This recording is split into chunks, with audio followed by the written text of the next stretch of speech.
Hello students, स्वागत है आपका मेरे यूट्यूब चैनल पे जिसका नेम है केमिस्ट्री एक्सट्रैक्ट और मैं हूं चेतन शर्मा। और आज की इस वीडियो में हम सीखने वाले हैं मोल कंसेप्ट के बारे में।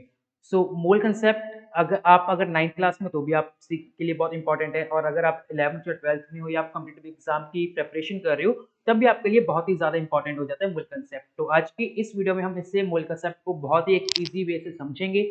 कोई फॉर्मूला हमने क्रैम नहीं करना है, एक कंसेप्चुअल पार्ट समझेंगे जिसकी हेल्प से आप सिंपल से लेके डिफिकल्ट न्यूमेरिकल भी सॉल्व कर सकते हो। तो बिना किसी देरी के चलिए हम शुरू करते हैं। तो सबसे पहले हम देखते हैं कि जो मोल कंसेप्ट है होता क्या है और इसकी नीड क्या होती है हमारे पास। देखो बेटा, बहुत ही सिंपल है ये चीज, ध्यान से समझना। हाँ, उससे पहले मैं आपको एक चीज बोलूंगा, अपना कॉपी पेन लेके बैठिए नोट्स बनाने के लिए। देखो, अगर आप केमिस्ट्री भूल जाओ, लेट से हम मार्केट में वैसे ही जा रहे हैं, ठीक है, आप मार्केट में कोई भी चीज लेने जाते हो या आप घर पे भी है कोई भी चीजें हैं, तो हमें क्या कि डेली लाइफ में काउंटिंग की बहुत जरूरत पड़ती है। लेट से आप मार्केट में गए और मैंने आपको बोला कि आप वहां पर जाके 1 डजन बनाना लेके आओ, ठीक है, तो आप कितने बनाना लेके आओगे? 12। सिमिलरली मैंने आपको बोला कि आपने 1 पेयर शूज लेने हैं। 1 पेयर में कितने शूज होते हैं हमें पता है? 2। ठीक है, तो मैं कहना क्या चाहता हूं, जैसे 1 डजन है, 1 डजन क्या काउंटिंग का एक टर्म है जिसकी वैल्यू फिक्स है 12। सिमिलरली पेयर भी आपके पास एक काउंटिंग की टर्म है जिसकी वैल्यू फिक्स है 2। अब देखो, यहाँ पे 1 डजन आ जाता है। अब 1 डजन चाहे जिस मर्जी चीज का हो, चाहे आपने यहाँ पे पेन लिए, चाहे आपने पेंसिल ली है, चाहे आपने ऑरेंज लिए है, जो मर्जी लिया, अगर 1 डजन की बात हो रही है तो सभी आपके पास काउंट में कितने लेके आओगे? 12 लेके आओगे। ठीक है, तो सिमिलरली हमें केमिस्ट्री में भी काउंटिंग की जरूरत पड़ती है। केमिस्ट्री में हम किन चीज की काउंटिंग करते हैं? किस चीज से डील करते हैं? हम एटम से डील करते हैं, मॉलिक्यूल से डील करते हैं। ठीक है, सबसे बेसिक जो कंसेप्ट है, एटम से या मॉलिक्यूल से हम डील करते हैं। तो अब जो एटम्स एंड मॉलिक्यूल्स होते हैं, हमें इनकी काउंटिंग की जरूरत पड़ती है। अब अगर हम यहाँ पे डजन यूज करेंगे, अब मैंने आपको बोला कि आप 1 डजन एटम्स दो मुझे, 1 डजन एटम्स का सेंस है कुछ इस बात की? कुछ भी नहीं, क्योंकि आप बोलोगे सर एटम का साइज ही बहुत स्मॉल होता है, हम तो एटम को देख ही नहीं सकते। बिल्कुल, आप एटम को देख ही नहीं सकते नेक्ड आई से, तो 1 डजन एटम्स कहाँ से लेके आओगे? 1 डजन में आप 12 एटम्स लेके नहीं आ सकते। तो हमें क्या करना पड़ता है, जो ये डजन टर्म है ना, या कोई भी काउंटिंग वाली टर्म है, वो हमें केमिस्ट्री में एक न्यू टर्म को इंट्रोड्यूस करना पड़ा, जिसमें क्या कि थोड़ी नहीं, बहुत ज्यादा चीजें आ जाए, आइटम्स आ जाए। जैसे 1 डजन में 12 आइटम्स आती है, पर एटम के केस में तो बहुत छोटा हो जाता है एटम का साइज। तो हमें डजन की जगह कोई और टर्म लेके आने, तो हम कौन से टर्म लेके आए? मोल। अब देखो, जैसे 1 डजन में वैल्यू फिक्स है 12, वैसे 1 मोल में भी वैल्यू फिक्स है हमारे पास। वो कितनी है? 6.022 इंटू 10⁻23। ठीक है, ये वैल्यू फिक्स है। जैसे 1 डजन में 12, वैसे 1 मोल में 8। और इसे हम क्या बोलते हैं? हम एवोगैड्रो नंबर बोलते हैं, और इसे शॉर्ट फॉर्म में एन से रिप्रेजेंट कर देते हैं। इसे एवोगैड्रो नंबर बोलते हैं, साइंटिस्ट के नेम से आया। अब 1 मोल की वैल्यू इतनी रहेगी हमारे पास। ठीक है, अब देखो, जैसे ये मैंने ऊपर आपको एग्जांपल कराई है, यहाँ पे ये वाली। अब 1 डजन आप जिस मर्जी चीज का लो, उसमें काउंटिंग कितने रहेगी? 12। सिमिलरली आप 1 मोल जिसका मर्जी लो, उसमें क्या है? वैल्यू कितने की फिक्स। जैसे मैंने आपको बोल दिया, लेट्स से मैंने बोल दिया 1 मोल हाइड्रोजन गैस में कितने मॉलिक्यूल्स होंगे? 1 मोल की वैल्यू फिक्स है, कितने होंगे? 6.022 इंटू 10⁻23 मॉलिक्यूल्स होंगे। फिर मैंने आपको बोला, ऐसे बोलो मुझे 1 मोल सोडियम में बताओ कितने एटम्स होंगे, 1 मोल सोडियम में कितने एटम्स होंगे? तो आप बोलोगे कितने होंगे? 1 मोल की वैल्यू तो फिक्स है, कितने एटम्स होंगे? 6.022 इंटू 10⁻23। तो मेरे कहने का मतलब क्या है कि 1 मोल जिस मर्जी चीज का हो, उसमें अगर आप काउंटिंग देख रहे हो, काउंटिंग हमारे पास क्या रहेगी? बिल्कुल फिक्स रहेगी, जो कि कितनी है? एवोगैड्रो नंबर जितनी होती है। ठीक है, अब इसके अलावा मोल कंसेप्ट में हम एक और चीज देखते हैं, काउंटिंग के अलावा हम देखते हैं मास। ठीक है, देखो फिर वापस ऊपर आते हैं ये 1 डजन वाले पे। अगर आपने 1 डजन पेन लिए है, 1 डजन पेंसिल लिए, 1 डजन ऑरेंज लिए है, क्या इन तीनों का मास सेम होगा? तीनों का मास सेम होगा? नहीं, बिल्कुल नहीं। पेन का मास अलग होगा, पेंसिल का मास अलग होगा, ऑरेंज का मास अलग होगा, चाहे उनमें 12 पर मास तो सभी का अलग होगा। सिमिलरली आप 1 मोल अगर डिफरेंट डिफरेंट चीजों का लेते हो, उनमें काउंटिंग तो सेम होगी, जो कि एवोगैड्रो नंबर है, उन सभी का मास क्या होगा? अलग होगा। अब वो मास कितना होगा? जितना उसका एटॉमिक मास होता है, अगर आप एटम की बात कर रहे हो। और अगर आप मॉलिक्यूल का देख रहे हो, तो हम देखेंगे जितना उसका मॉलिक्यूलर मास होता है। और बेटा, यही आप हमारे पास क्या है? यही हमारे पास मोल कंसेप्ट की डेफिनेशन है, ये वाली। बस ये मोल कंसेप्ट है, बस ये छोटा सा। इसकी हेल्प से हम बड़े बड़े न्यूमेरिकल सॉल्व करेंगे। और आपको ये चीज समझ में आ गई तो आपको लगभग सारा मोल कंसेप्ट समझ में आ गया है। ठीक है, देखो मैं आपको थोड़ी सी और एग्जांपल से यहाँ पे समझाता हूँ अभी। देखो लेट अस से, जैसे मैंने बात की यहाँ पे 1 मोल हाइड्रोजन गैस की बात की है। ठीक है, मैं यहाँ पे दोबारा लिखता हूँ 1 मोल हाइड्रोजन गैस, मैं दोबारा लिख देता हूँ। ठीक है, अब इसमें एटम्स तो कितने हैं हमने कर दिया 6.02 टू 1023। मैं बोलूंगा इनका मास कितना, इन एटम्स का मास कितना होगा, molecules sorry H2 molecule form है, इन मॉलिक्यूल्स का मास कितना होगा। मोल कंसेप्ट हमने क्या सीखा, जितना उसका एटॉमिक या मॉलिक्यूलर मास है। अब H2 एक मॉलिक्यूल है, इसका मॉलिक्यूलर मास कितना होता है आपको पता होगा, H2 का 2 ग्राम। तो दिस मीन्स कि आपके पास 1 मोल हाइड्रोजन गैस में कितने एटम्स हो गए या जितने मॉलिक्यूल्स हो गए हमारे पास 6.02 टू 1023 और उनका मास कितना हो गया 2 ग्राम। सिमिलरली हम आ जाते हैं 1 मोल सोडियम वाली एग्जांपल फिर भी उठा लेते हैं दोबारा। 1 मोल आपके पास सोडियम है तो उसमें कितने एटम्स होंगे 6.022 इंटू 1023 और उनका मास कितना होगा जितना सोडियम, अब सोडियम एटॉमिक फॉर्म में एग्जिस्ट करता है जितना उसका एटॉमिक मास होगा। अब सोडियम का एटॉमिक मास हमें पता कितना होता है 23 ग्राम होता है। दिस मीन्स कि आपके पास 1 मोल सोडियम में इतने एटम्स होंगे और उनका मास कितना होगा 23 ग्राम होगा। ठीक है, तो आई होप कि अब आपको मोल कंसेप्ट समझ में आ गया होगा। अब हमें मोल कंसेप्ट के न्यूमेरिकल्स करने हैं। देखो हम इसी फॉर्मूला का यूज करेंगे, फॉर्मूला नहीं बेसिकली इस डेफिनेशन का यूज करेंगे, मोल की डेफिनेशन यही है हमारे पास न्यूमेरिकल्स को सॉल्व करने के लिए। देखो हमने यहाँ पे एक यूनिटरी मेथड मतलब अप्लाई करेंगे मैथ में, जो आपने लोअर क्लास में पढ़ा हुआ है। देखो यूनिटरी मेथड अगर आपको आता है तो बहुत अच्छी बात है, नहीं आता तो आपको एक बड़ी सिंपल सी एग्जांपल से समझा देता हूँ मैथ्स की। मान लो आपके पास आपने 50 पेन खरीदे मार्केट से। ठीक है, 50 पेन्स खरीदे और वो 50 पेन्स आए हैं 250 रुपीज के। ये ध्यान से समझना, ये यूनिटरी मेथड है। तो मैं आपसे पूछ रहा हूँ कि 2 पेन कितने के होंगे, जो 2 पेन है वो कितने के होंगे, ये मैं क्वेश्चन पूछता हूँ। ठीक है, तो बड़ा इजी है। आप पहले क्या निकालोगे, आप पहले 1 पेन की कॉस्ट निकालोगे और उससे आप 2 पेन की निकालोगे। देखो 50 पेन 250 रुपीज के हैं तो यहाँ से 1 पेन कितने रुपीज का आ जाएगा 250 अपॉन 50, जिससे मीन्स कितने का आ गया 5 रुपीज का आ गया। तो 1 पेन कितने का आ गया 5 रुपीज का आ गया। तो आपके कितने पेन का निकल 2 पेन का निकालना है, 2 पेन को निकालो तब आप क्या करोगे 5 इंटू 2 कर दोगे तो 10 रुपीज आपके आ गए। ठीक है, तो ये बड़ा सिंपल सा आपका सिमेट्री मेथड होता है, ये मैथ में आपने पढ़ा होगा और ये सिंपल सा मेथड अप्लाई करके हम आगे न्यूमेरिकल सॉल्व करेंगे। स्टार्ट करेंगे सिंपल वन से और उसके बाद थोड़े से कॉम्प्लिकेटेड वन पे हम शिफ्ट हो जाएंगे। तो चलिए हम देखते हैं न्यूमेरिकल्स के बारे में। तो देखो ये हमारा सबसे पहला एक न्यूमेरिकल आया हमारे पास। देखो बड़ा इजी है, इसमें क्या कहते हैं find the number of moles of H2 in 10 gram of H2। ठीक है, हमें 10 ग्राम हाइड्रोजन में बताने कितने मोल्स होंगे। हम स्टार्ट करेंगे जो हमें पता है मोल कंसेप्ट के अकॉर्डिंग। मोल कंसेप्ट की हमें पता है कि 1 मोल जो होगा, जो 1 मोल है, ठीक है, वो कितने ग्राम का होता है, जितना आपके पास हाइड्रोजन का मॉलिक्यूलर मास होगा और हाइड्रोजन का मॉलिक्यूलर मास कितना होता है 2 ग्राम होता है। समझ गए, दिस मीन्स कि 2 ग्राम ऑफ H2 हैव कितने मोल्स हैं उसमें 1 मोल। ये कहां से पता लगा हमें मोल कंसेप्ट से। तो हमने 10 ग्राम में निकालना है तो पहले हम 1 ग्राम में निकाल लेते हैं। 1 ग्राम हाइड्रोजन में कितने होंगे 1/2 मोल हो गए और हमने किस में निकालना है 10 ग्राम में निकालना है। 10 ग्राम में कितने आ जाएंगे 1/2 इंटू 10 दैट इज 5। तो हमारे पास कितना आंसर आ गया 5 मोल्स आंसर आ गया। तो बड़ा सिंपल सा था, आई होप कि आपको समझ में आ गया। ठीक है, चलो अब हम नेक्स्ट वाला देखते हैं। नेक्स्ट क्वेश्चन हमारे पास आता है how many moles is this much atoms of helium. Okay, अगर हम इतने हीलियम के एटम्स है तो उसमें कितने मोल्स होंगे। देखो हमें अब एटम्स काउंटिंग से मतलब रिलेट कर दिया तो हम अगेन मोल कंसेप्ट की डेफिनेशन में चलते हैं।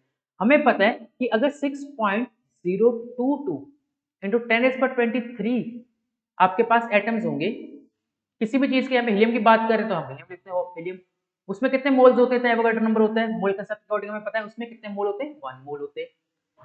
तो पहले हम 1 एटम में देख लेते हैं, 1 एटम में कितने आ जाएंगे मोल्स, 1 एटम में आ जाएंगे 1 अपॉन 6.022 इंटू 10⁻23 और हमें किस में निकालना है 12.044 इंटू 10⁻23 एटम्स में निकालना है। इसमें कितने मोल्स हो जाएंगे, ये तो इतना ऐसे रहेगा 1.6.022 इंटू 10⁻23 तो मल्टीप्लाई किससे हो जाएगा 12.044 इंटू 10⁻23 10⁻23 से 10⁻23 कैंसिल हो जाएगा, ये 1 पे ये 2 पे, तो कितना आंसर आ गया 2 मोल्स। तो सिंपल था ना, 1 मिनट में हमारा 1 मिनट में नहीं लगा, कुछ सेकंड्स में हमारा हो गया। चलो अब नेक्स्ट क्वेश्चन देखते हैं। नेक्स्ट क्वेश्चन हमारे पास आता है, what is the mass of 0.2 mole of oxygen atoms. Okay, कोई बात नहीं, कर लेते हैं। कहते हैं 0.2 मोल ऑक्सीजन एटम का मास कितना होगा। हम मोल कंसेप्ट से चलेंगे, हमें पता है 1 मोल का, हमें पता है कितना होगा। अगर 1 मोल ऑक्सीजन एटम है,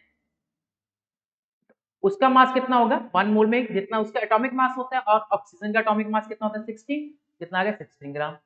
1 मोल पर हमें किसमें निकालना है 0.2 मोल में निकालना है। 0.2 मोल में निकालोगे तो कितना आ जाएगा 16 इंटू 0.2, दैट मीन्स 2/10 लिख लेता हूं मैं 0.2 को, तो ये आ गया 3.2 ग्राम।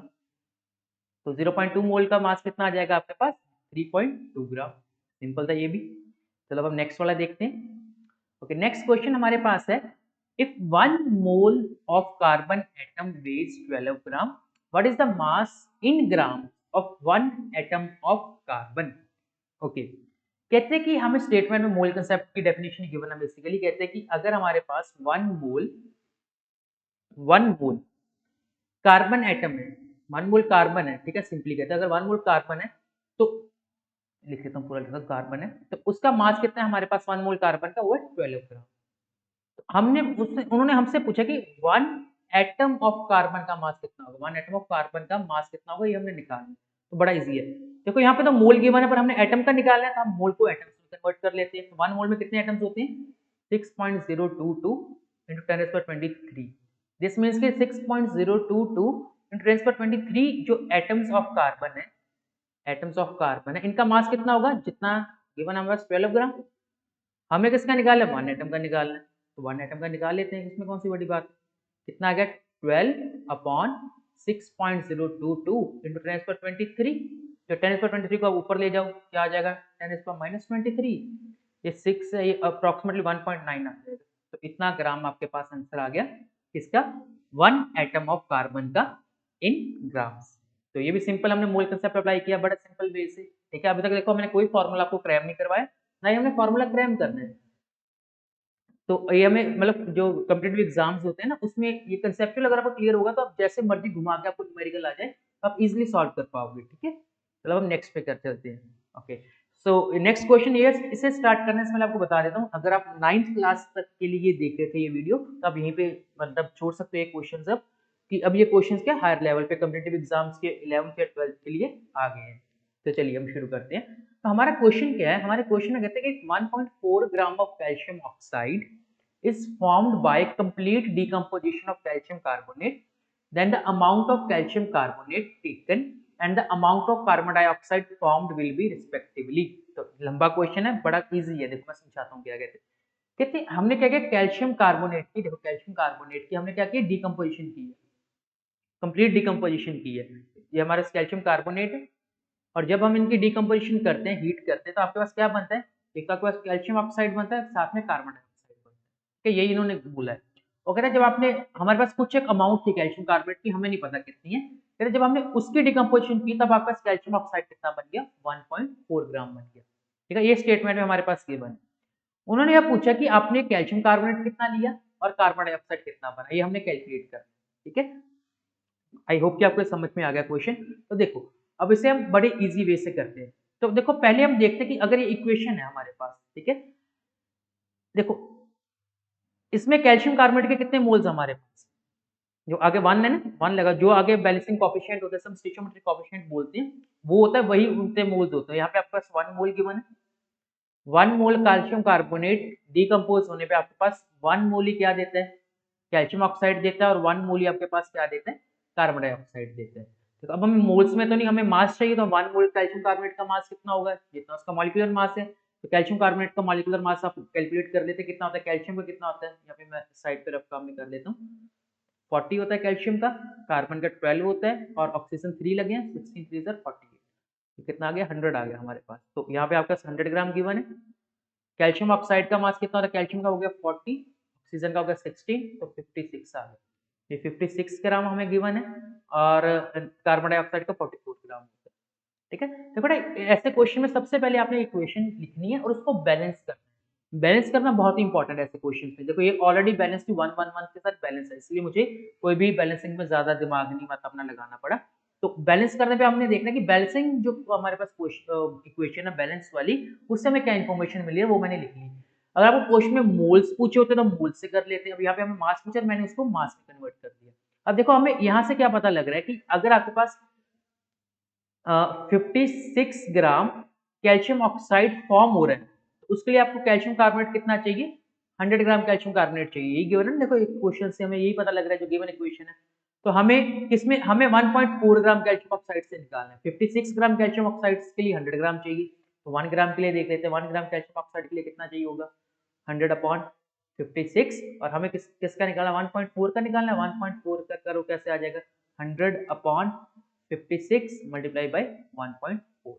तो बेटा इससे सॉल्व करके जो भी हमारा आंसर आ जाएगा, तो अभी तो मैं सॉल्व नहीं कर रहा हूँ, ये आपका टास्क है। जो भी आंसर आ गया उतना ग्राम हमारा क्या आ जाएगा, कैल्शियम कार्बोनेट हमें चाहिए होगा जब 1.4 ग्राम कैल्शियम ऑक्साइड बनेगा। ठीक है, सिमिलरली अपने कार्बन डाइऑक्साइड भी निकालने कितने बनेगी वो देख लेते हैं। देखो जब 56 ग्राम आपके पास कैल्शियम ऑक्साइड है, तब कितनी आपके पास कार्बन डाइऑक्साइड बनती है, 44 ग्राम।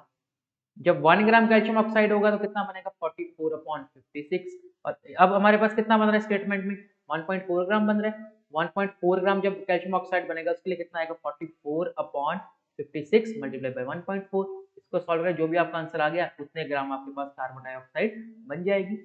तो इजी था ना, आई होप कि आपको ये समझ में आ गया होगा। ठीक है, चलो अब हम नेक्स्ट करते हैं।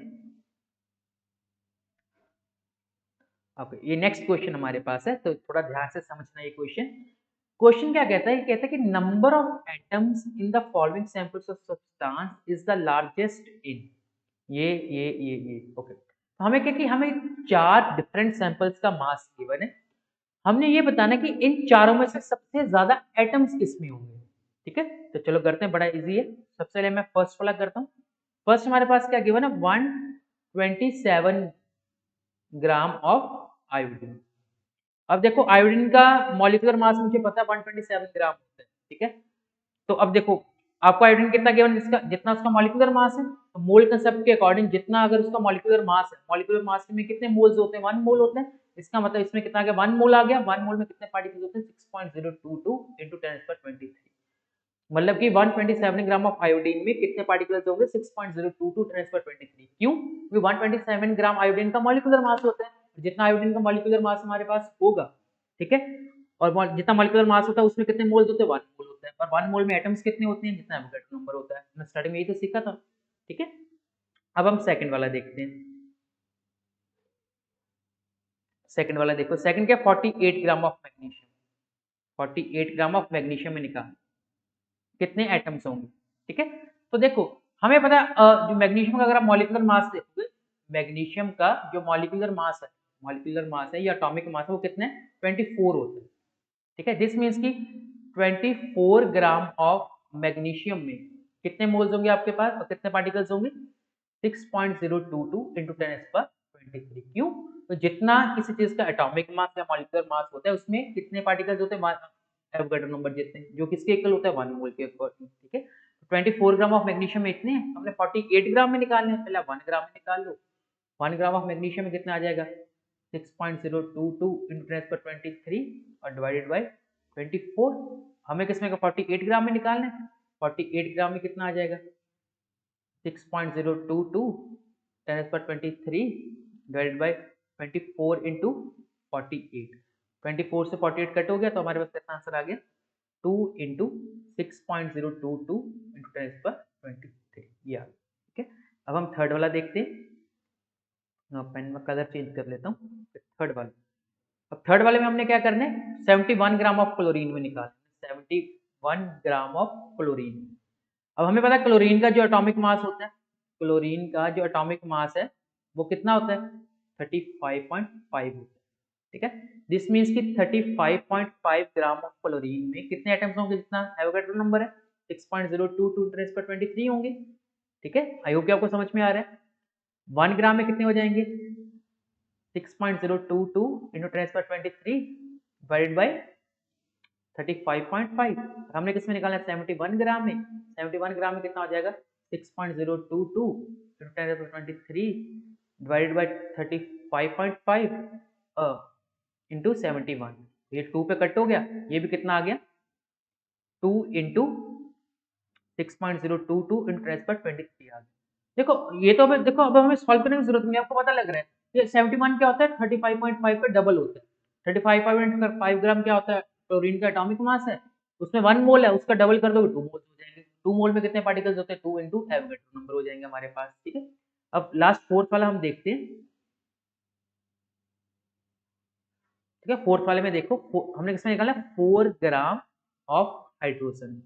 बेटा एक चीज का ना ख्याल रखना है यहाँ पे, आप देखो यहाँ पे हाइड्रोजन अकेला गिवन है। अगर आपको यहाँ हाइड्रोजन की जगह स्टेटमेंट में देखो हाइड्रोजन गैस गिवन होती तो हम मानते कि अब हमें H2 में निकालनी है। तो यहाँ पे अकेला हाइड्रोजन गिवन था, हम माने अकेला H का निकालना है हमने। ठीक है, हाइड्रोजन गैस की फॉर्म में हम H2 की फॉर्म में लेते हैं इसे। ओके, 4 ग्राम हाइड्रोजन में निकालना है, हमें पता है हाइड्रोजन का मॉलिक्यूलर मास कितना होता है। हाइड्रोजन का जो एटॉमिक मास है, सॉरी एटॉमिक फॉर्म में हम ले रहे हैं, एटॉमिक मास कितना होता है हाइड्रोजन का 1 ग्राम। तो जो 1 ग्राम में कितने मोल पार्टिकल्स होते हैं 6.022 इंटू 10⁻23। हमने किस में निकालने हैं यहाँ लिखो 4 ग्राम में निकालने हैं, तो 4 ग्राम में कितने हो जाएंगे 4 इंटू 6.022 इंटू 10⁻23 हो जाएंगे। इतने पार्टिकल्स हो गए। चलो अब हम देखते हैं सबसे ज्यादा पार्टिकल्स किस में आए हमारे पास। तो सबसे ज्यादा पार्टिकल्स देखो पहले वाले में कितना आए हैं एवोगैड्रो नंबर, सेकंड में कितना आया 2 टाइम्स एवोगैड्रो नंबर, थर्ड में कितना है 2 टाइम्स एवोगैड्रो नंबर, और वो लास्ट वाले में कितना है 4 टाइम्स इनटू एवोगैड्रो नंबर। तो नेचुरली 4 टाइम्स सबसे ज्यादा है, तो हमारा सबसे ज्यादा पार्टिकल किस में आ गए फोर्थ ऑप्शन में 4 ग्राम ऑफ हाइड्रोजन। ठीक है, तो आई होप कि इस क्वेश्चन से आपका जो मूल कंसेप्ट है वो क्लियर हो गया होगा। और बहुत जल्दी मैं अपनी वेबसाइट भी लॉन्च करने वाला हूँ, उसका लिंक आपको डिस्क्रिप्शन में मिल जाएगा, जहाँ पे आपको बहुत सारे प्रैक्टिस क्वेश्चंस और नोट्स अवेलेबल हो जाएंगे केमिस्ट्री के। हाँ, और अगर आप मेरी वीडियो काफी टाइम बाद देख रहे हो अपलोडिंग डेट से, हो सकता है मेरी वेबसाइट पब्लिश भी हो चुकी हो, उसका लिंक आपको डिस्क्रिप्शन में मिल जाएगा। सो thank you so much for watching this video. I hope कि आपके डाउट्स क्लियर हो गए होंगे। सब्सक्राइब करना आपकी मर्जी है। So thank you so much, have a good day and bye.